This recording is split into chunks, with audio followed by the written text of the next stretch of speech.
종려주일입니다. 예수님께서 십자가를 지시기 위해서 예루살렘에 어린 나귀를 타고 입성한 것을 기념하는 주일이고, 내일부터 한 주간 고난 주간이죠.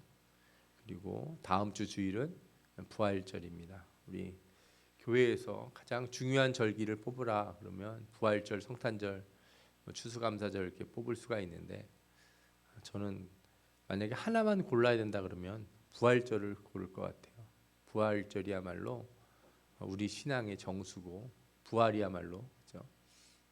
또 부활이야말로 우리가 항상 붙들고 놓치지 말아야 될 가장 중요한 믿음의 본이라고 생각이 듭니다.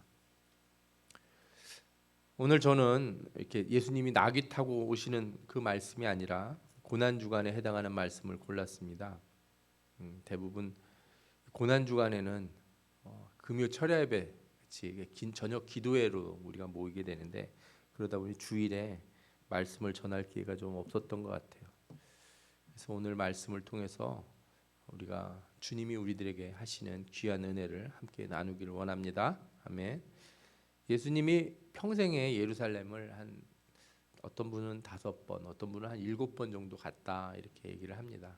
물론 더 많이 가셨을 텐데 성경에 기록된 것만 따졌을 때요.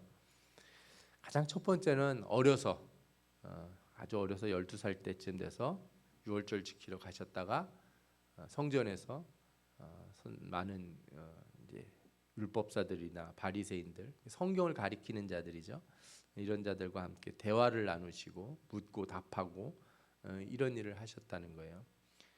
이때 부모님이 예수님을 잃어버린 거죠. 예수의 육신의 부모라고 할 수 있는 마리아하고 요셉이 예수님을 잃어버려서 찾아다니느라고 아주 고생을 많이 했대요. 그러나 가봤더니 어디 계세요? 성전 안에 계시는 거예요. 예수님이 뭐라고 그랬냐면, 어찌하여 나를 찾으셨나이까? 내가 내 아버지 집에 있어야 될 줄 알지 못하셨나이까? 이렇게 얘기를 해요. 두 번째로 기록된 건 요한복음 2장에 기록되어 있는데, 예수님이 공생애를 시작할 때쯤 돼서 예루살렘에 방문해서 성전에서 장사하는 자들을 내쫓은 기록이 나옵니다. 이게 성전을 깨끗하게 청결했다 그래서 성전 청결 사건이라고 부르는데, 이게 2번이 나와요. 하나는 요한복음 2장에 나오고, 다른 것들은 다 예수님이 마지막으로 성전에 예루살렘에 입성했을 때 그때 한 일이 나옵니다.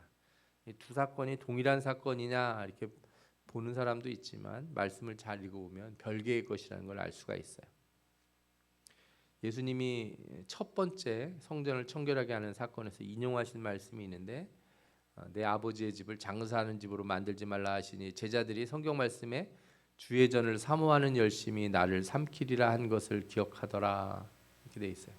두 번째 나중에 가서 한 거는 그렇죠? 광도의 구로를 만들었다 이렇게 말씀하시고, 이 집은 만민이 기도하는 집이다 이런 말씀을 하셨죠.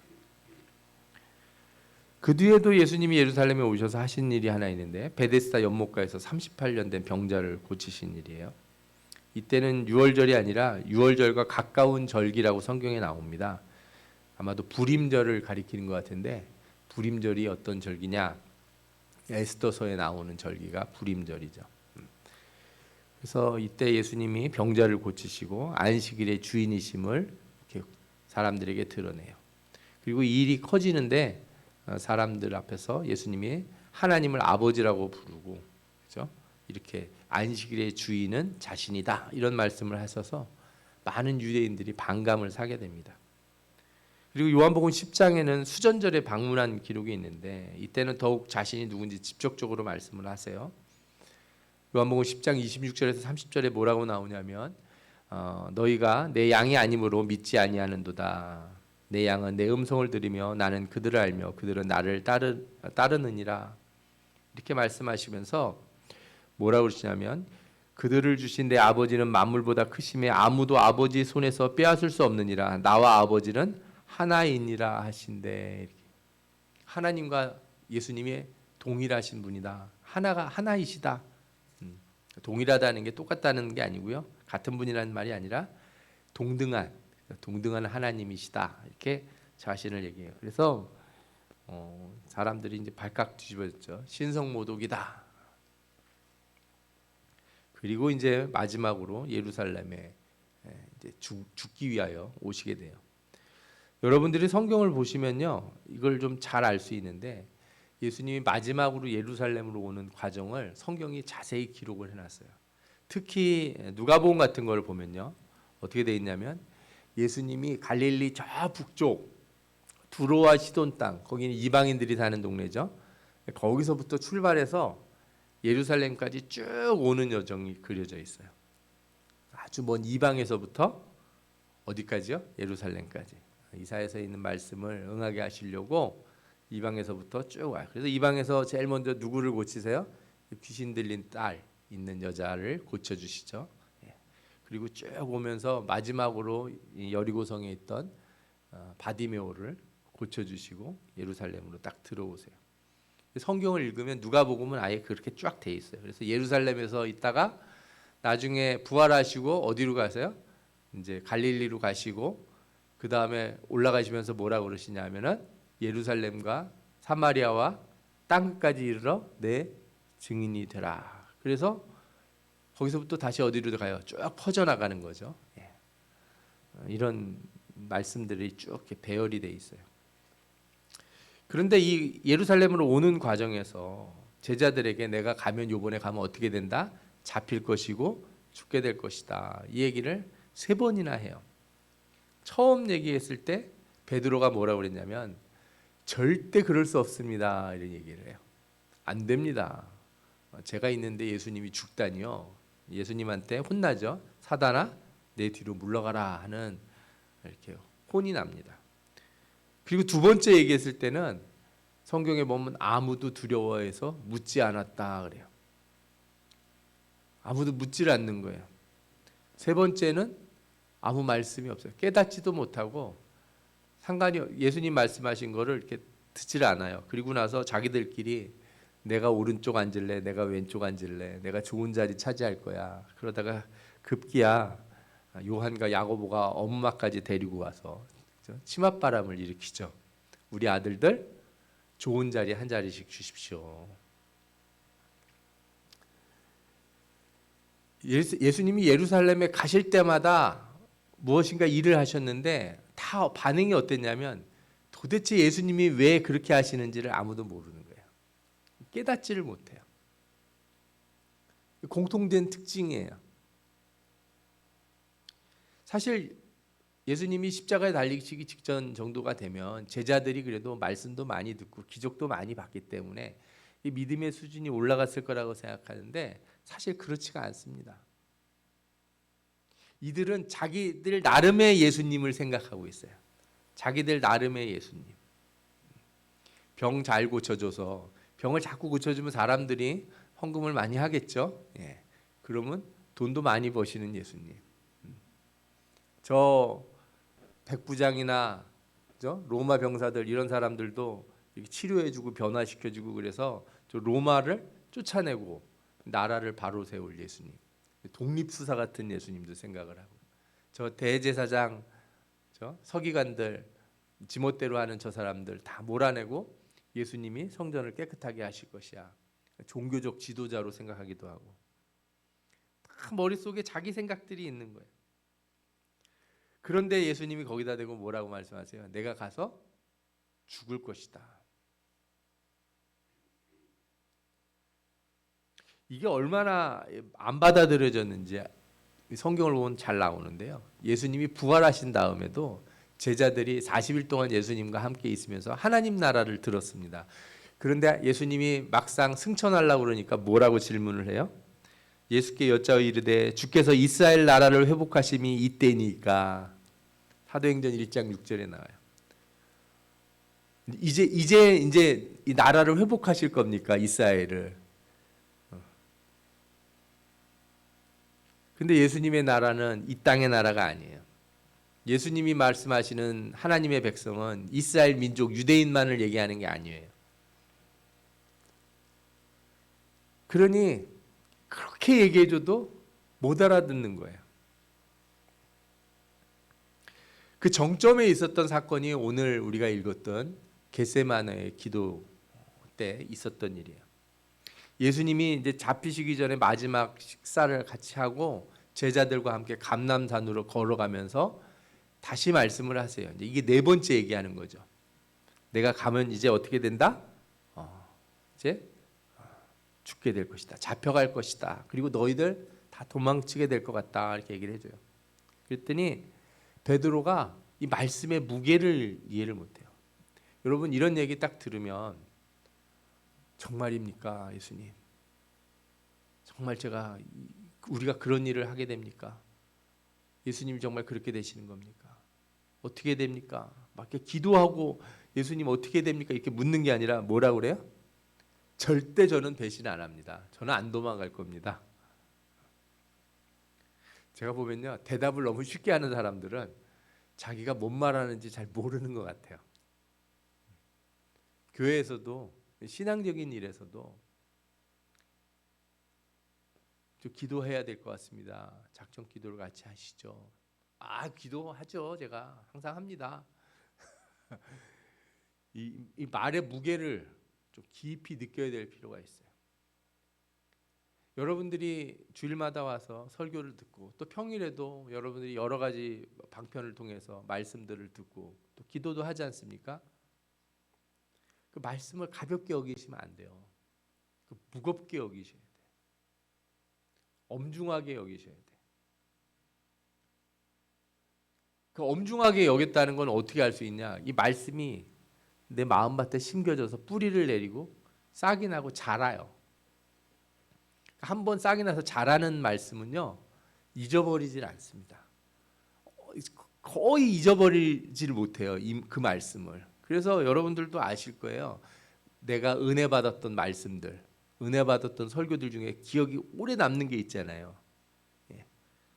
근데 1년에 주일이 52주고 10년이면 520번이잖아요. 주일 대예배 설교만 들어도 520번을 듣는데 그 중에 여러분들이 520번을 기억하신 분이 없을 거예요.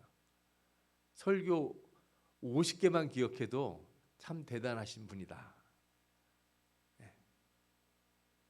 1년에 5개도 설교가 기억이 안 나요. 그럼 나머지 시간에 은혜를 하나도 못 받고 그냥 다 잤냐? 그건 아니에요.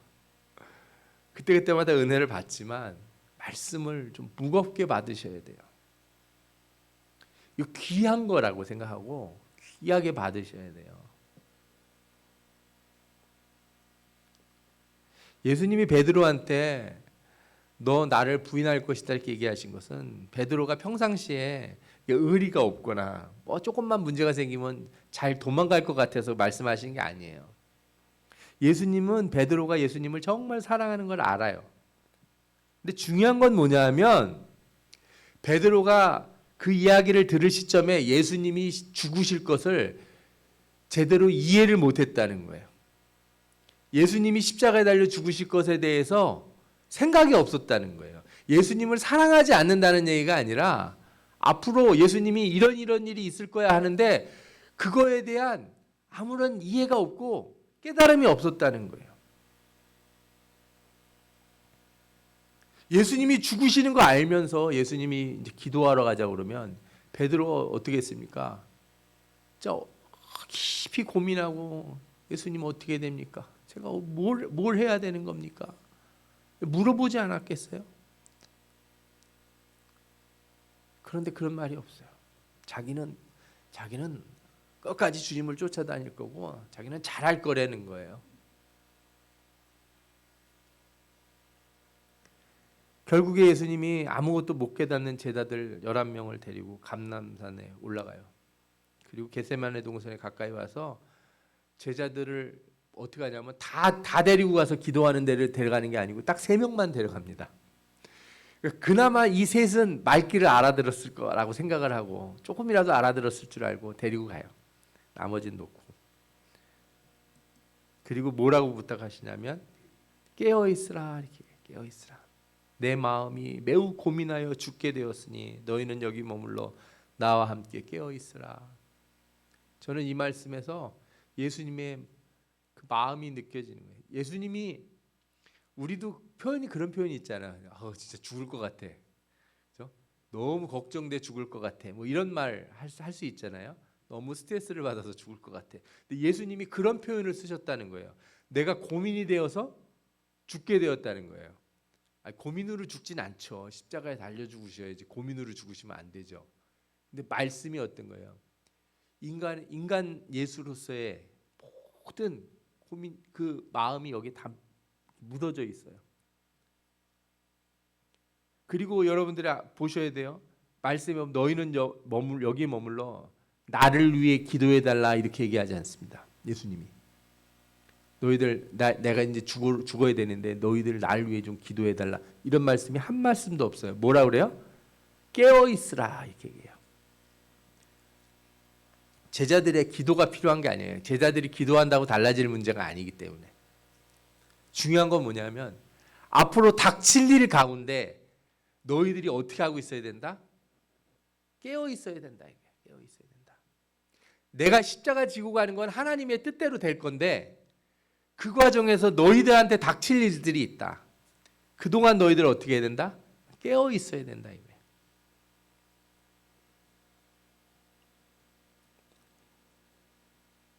이 깨어 있으라는 말은요. 예수님 기도하는 동안 지켜보라는 말도 아니고 누가 와서 잡아가지 못하도록 보초서라는 말도 아니에요. 깨어 있으라는 말은 너희들 깨어서 내가 한 말들을 좀 곰곰이 좀 생각해보고 깨달으라 이거예요. 여러분 설교를 오래 들어도요 하나도 못 깨닫는 경우가 있어요. 언제 그러냐면 자는 경우가 그러죠. 잠결에 들으면 깨달아집니까? 잘 안 깨달아져요. 우리 꿈을 꾸면 앞뒤가 막 뒤죽박죽이고 그죠? 예, 막 방문을 열었는데 갑자기 저 바닷가가 나오기도 하고 예. 저는 가끔 그런 꿈을 꿔요. 자동차를 운전하는데 버스를 운전을 해요. 근데 버스 앞자리에서 운전을 해야 되는데 맨 뒷자리에서 운전을 하는 거예요. 그것도 내리막을. 말도 안 되는 막 스토리가 꿈에서 막 나오잖아요. 이게 깨어있지 않으면 말씀들이 연결이 안 됩니다. 아무리 많이 들어도 파편화돼요. 하나님 말씀이. 파편화된다는 거에 가장 문제가 뭐냐? 내가 듣고 싶은 것만 딱 들어요. 우리가 얼마 전 설교를 통해서 말씀을 배웠던 것처럼 모든 것을 버리는 자들은 내세에서 몇 배를 받아요? 100배를 받는데 뭐하고 같이 받는다? 고난과 겸하여 받는다 그랬는데 뭐만 들려요? 100배만 딱 들려요. 파편적으로 들린다니까요. 말씀을 들을 때 내 마음에 좀 거리끼는 거, 나를 찌르는 것 같은 거는 안 들리고 뭐만 들려요? 내가 생각할 때 이건 꼭 누가 들어야 돼. 뭐 김집사가 들어야 돼. 저 박집사가 들어야 돼. 그죠? 뭐 장로가 들어야 돼. 이런 말씀은 기억이 잘 나요. 내가 들어야 되는 말씀은 어때요? 잘 기억이 안 나요. 파편적으로. 이게 깨어있지 못한 사람들이 드문드문 듣는 거예요. 말씀을. 예수님이 깨어있으라고 하는 거는 예수님이 기도하는 동안만 말씀하는 게 아니에요. 물리적으로 따지면요. 예수님이 겟세마네 동산에서 기도하면서부터 한 딱 3일, 만으로 따지면 딱 3일 정도의 시간을 어떻게 해요? 예수님이 제자들과 같이 있지 못해요. 뭔 일이 나도 예수님이 옆에서 어떻게 해줄 수가 없어요. 쉽게 말해서 어둠이 몰려올 거고, 그렇죠? 환란의 때가 온다. 그동안 어떻게 하라고요? 깨어 있으라. 깨어 있으라. 너희들 나 잡혀가는 동안 어떻게 하고 있어라? 깨어 있어라. 안 깨어 있으면 어떻게 된다고요? 유혹이 오고 시험이 온다는 거예요. 무슨 유혹이 옵니까? 주님을 부인하고 싶어하는 유혹, 도망치고 싶어하는 유혹, 그동안 듣고 배웠던 것을 부정하고 버리고 가고 싶은 유혹. 이 유혹이 언제 오냐고요? 고난의 때 오는 거예요. 그리스도의 고난의 때, 십자가의 때 와요. 시험에 들지 않게 깨어 기도하라.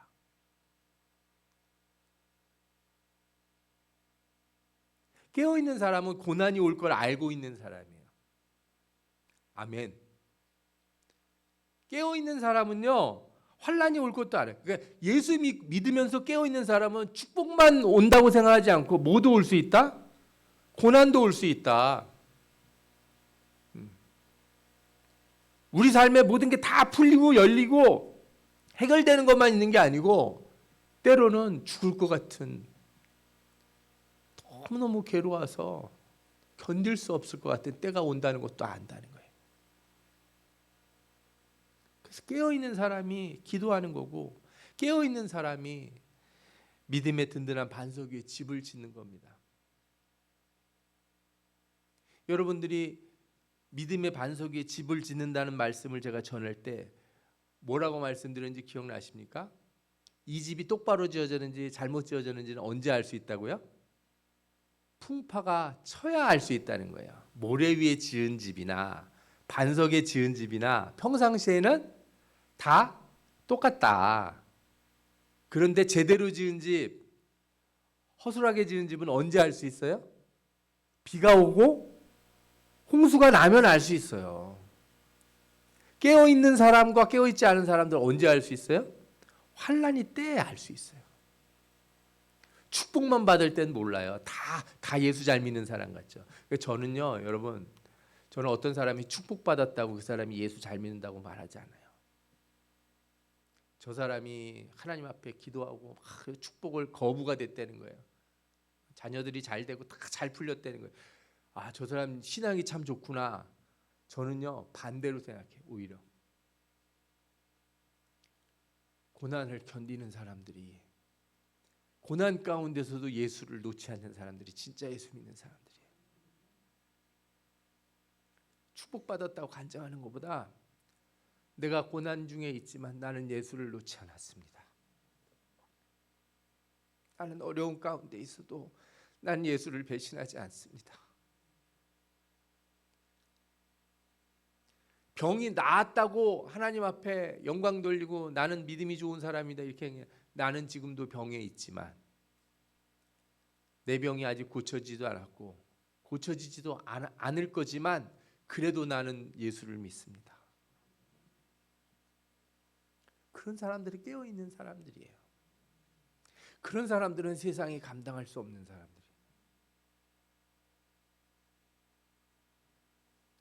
여러분, 고난의 때 얼마나 사단이 역사하겠습니까? 그래서 예수님께서 감난산에 올라갈 때 그 겟세마네 동산 가기 전에 베드로한테 뭐라고 얘기했냐면, 베드로가 아마 기억을 못했을 것 같아요. 시몬아 시몬아 보라, 사단이 너희를 밀가부르듯 하려고 요구하였으나 그러나 내가 너를 위하여 내 믿음이 떨어지지 않기를 기도하였노니 너는 돌이킨 후에 내 형제를 굳게 하라. 나는 네가 깨어있기를 계속 기도해주고 있다. 혹시라도 네가 잘못되더라도 다시 돌이킨 후에 어떻게 하라고요? 형제를 이렇게 세워라. 그러니까 깨어있는 거는요, 나만 깨어있는 게 아니에요. 깨어있는 사람은 누구도 깨워야 돼요. 옆에 있는 사람들 다 깨워야 돼요. 옆에 있는 사람 다 깨워야 되는 거예요. 이 신앙을 가르쳐줘야 되는 거예요. 그래서요, 옆에 있는 사람들 깨운다는 게 뭐겠습니까? 이게 사명을 찾는다는 거예요. 깨어있는 사람은 그냥 눈만 뜨고 말뚱말뚱하는 게 아니라 뭐 하는 사람이에요? 사명을 가지고 일하는 사람이에요. 깨어있는 사람만이 전도할 수 있는 거고, 깨어있는 사람만이 잠자는 사람을 일으켜서 안 된다 이러면 큰일 난다 말해줄 수 있는 거예요. 여러분, 봉사와 헌신도요, 잘 생각해 보시오. 깨어있는 사람이 해야 돼요. 안 깨어있는 사람이 봉사와 헌신하면 나중에 무슨 얘기가 나와요? 꼭 말이 많아져요. 그 내가 했는데, 다 내가 한 건데.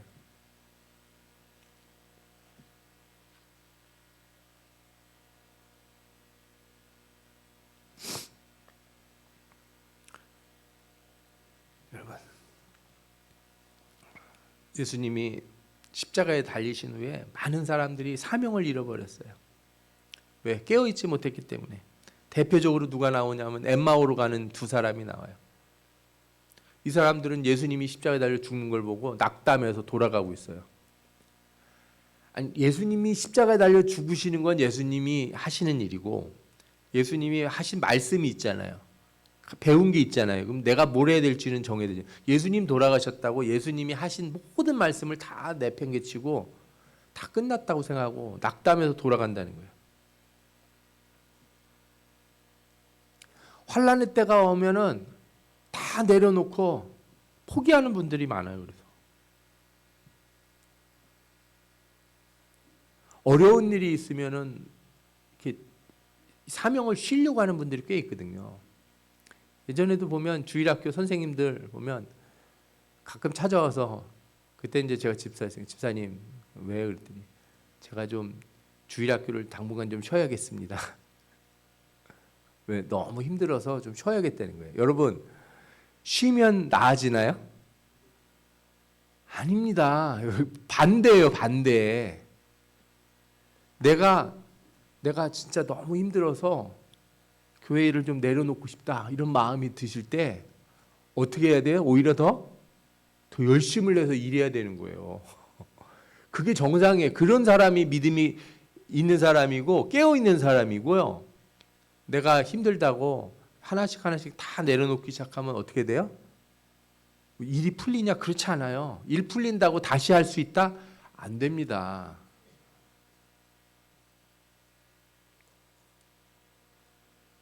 사명이라는 건 뭐 누가 꼭 시켜서만 하는 게 아니에요. 그래서 깨어있는 사람은 자기가 찾아서 일하는 거예요. 자고 있는 사람은 아무 일도 못하죠. 자는 게 일이죠, 그냥. 깨어있는 사람은 뭐라도 하게 돼 있습니다.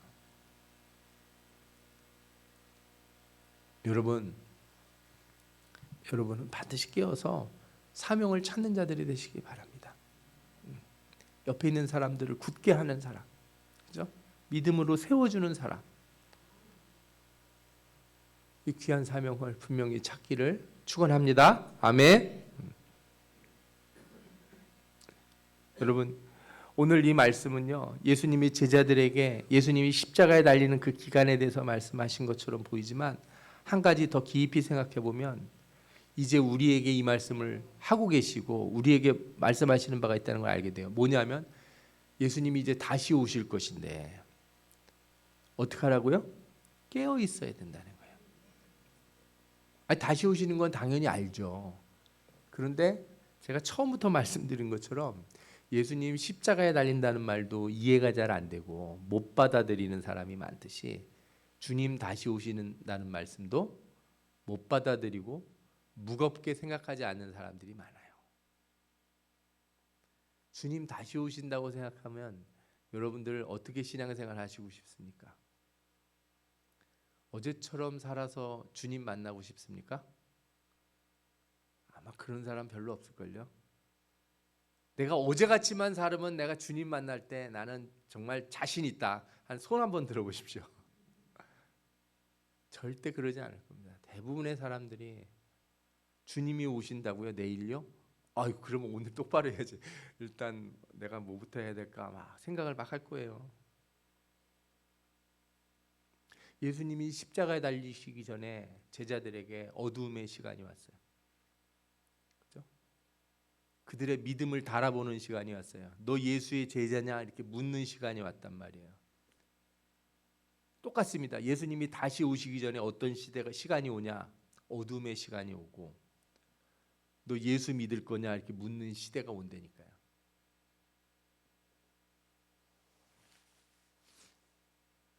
예수님이 수도 없이 말세 얘기를 했는데 우리도 수도 없이 말세에 대한 말씀을 듣잖아요. 주님 다시 오신다는 말씀. 그런데 우리가 다 어떻게 들어요? 제자들처럼 듣는 거예요. 에이, 뭐 오시기는요.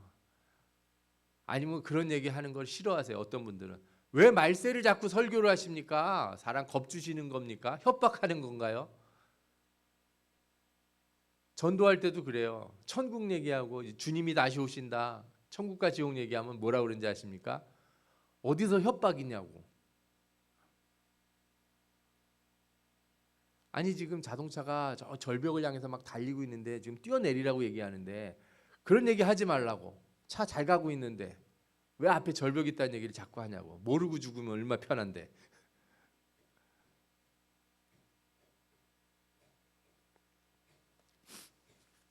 여러분 예수님이 십자가에 달려 죽으실 때 그 잠깐의 시간 동안 온 어둠은 그 시간에 잘못한 건 만회할 기회가 있었어요.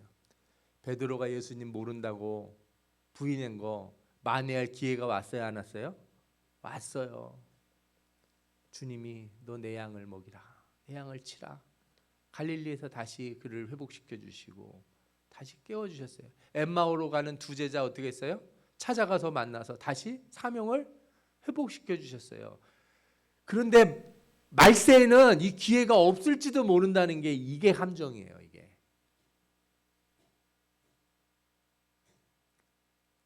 우리가 그냥 넘어가다가 말세가 확 닥치면 예수님 몰랐습니다. 아우 전혀 생각을 못했네요. 전에부터 말씀을 하셨는데 내가 깨닫지를 못하고 있다가 이제서야 알겠습니다. 지금 말세가 된 걸. 한 번만 더 기회를 주시죠. 근데 말세에는 뭐가 없어요? 기회가 없다는 거예요. 기회가. 베드로는 예수님을 부인했지만 다시 기회를 얻었는데 말세의 주의 이름을 부인하고 짐승의 표를 받는 자들은 어떻게 돼요? 기회가 없다는 거예요. 이게 무서운 거예요. 이게 여러분 지금이야말로 진짜 깨어있을 때인 줄 믿습니다. 깨어있으면 어떻게 되는가? 깨어있으면 이래요. 형제들아 너희는 어둠에 있지 아니하며 그날이 도둑같이 너희에게 임하지 못하리니 너희는 다 빛의 아들이요 낮의 아들이라. 우리가 밤이나 어둠에 속하지 아니하나니 그러므로 우리는 다른 이들과 같이 자지 말고 오직 깨어 정신을 차릴지라. 아멘. 데살로니가전서 5장에 나오는 말씀이에요. 세상이 어둡든지 깜깜하든지 상관없어요. 우리가 어떻게 하면 된다고요? 깨어 있으면 된다는 거예요. 이게 중요한 거예요. 여러분 세상이 어둡고 시험이 오고 환란이 오고 막 전쟁의 소문이 돌고 병이 막 돌고 최근에 몇 년간 여러분 잘 생각해 보십시오. 이런 일들이 여러분들이 인생 사는 동안 이렇게 큰 일들이 몇 번이나 있었는지. 병으로 수많은 사람들이 죽고 전쟁으로 이렇게 여러 가지 일들이 생겨나고 전 세계 지도자들이 정말 우리가 생각할 때 상식적으로 이해가 안 되는 사람들이 세상에서 막 지도자라고 나타나는 이 시대가 여러분들 보기에 그냥 아무것도 아닌 시대라고 생각이 드십니까? 차라리 아니었으면 좋겠습니다. 저도. 그러나 깨어 있어야죠. 깨어 있는 자들에게는 상관없지만 깨어 있지 않으면 어떻게 돼요? 불현듯 온다니까요. 이 말씀했다고 또 그러면 지금이 말세냐고 저한테 물으시지 마십시오. 제가 그런 얘기를 드리는 게 아니에요.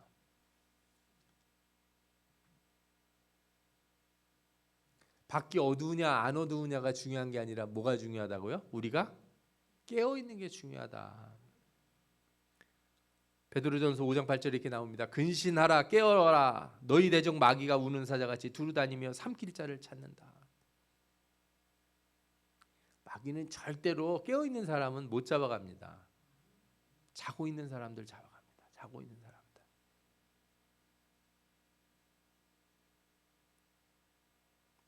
말세가 될수록 성경에는 깨어있지 못한 자들, 깨어있지 못한 교회가 나타날 것이라고 얘기해요. 4대 교회에 하신 계시록 3장의 말씀이 나와요. 4대 교회 사자에게 편지하라. 하나님의 7명과 7뼈를 가지시니가 이르시되 내가 내 행위를 나누니 내가 살았다 하는 이름은 가졌으나 죽은 자로다. 너는 일깨어 그 남은 바 죽게 된 것을 굳건하게 하라. 내 하나님 앞에 내 행위에 온전한 것을 찾지 못하였느니. 안 깨어 있으니까 내가 지금 어떻게 되는지 모른다는 거예요. 말씀을 읽어보면 옷이 더러워졌는데 빨질 않고 있는 거예요.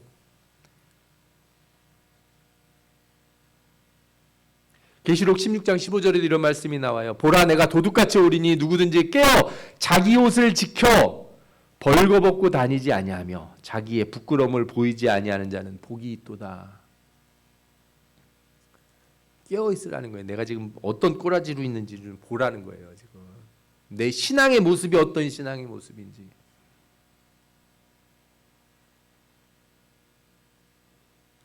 여러분 깨어 있어야 됩니다. 깨어 있기 위해서 기도해야 되고 깨어 있어서 기도함으로 다른 사람들도 어떻게 돼요? 깨워줘야 돼요. 주님이 말씀하셨어요. 곧 어둠이 온다. 곧 어둠이 오고 고난의 때가 오고 환난의 때가 온다. 짧아. 그 기간이 길지 않습니다. 고난의 때, 환난의 때가 길지 않아요. 그런데 그 기간에 많은 사람들이 배교할 것이고, 많은 사람들이 주를 모른다 할 것이고, 많은 사람들이 사명을 잃어버릴 것이고, 많은 사람들이 자기들의 이익을 위하여, 먹고 사는 일을 위하여 떠날 거라는 거예요. 주님이 십자가 달리실 때 제자들은 다시 기회를 얻었지만 마지막 때 기회를 못 얻을까 봐 걱정해요. 여러분, 우리는 깨어서 흔들리지 않는 온전한 믿음에 서기를 원합니다. 여러분들의 신앙의 사명을 온전히 찾길 바랍니다. 나를 부르신 이유가 뭔가? 내 신앙을 성장하는 거는요, 축복이 아니라 고난이에요. 내가 편하게 놀고 있는 게 내 신앙을 성장시키는 게 아니라 내가 애써서 헌신하고 봉사하고 힘들어도 일할 때 그때 내 신앙이 깨어있고 성장하는 줄 믿습니다. 말세에 이 신앙 놓치지 마시기 바라고, 반드시 시험과 유혹을 이기고 고난 가운데 온전히 믿음을 붙들고 사명을 잘 감당하는 주님의 백성들 되시기를 축원합니다. 아멘. 네, 기도하겠습니다.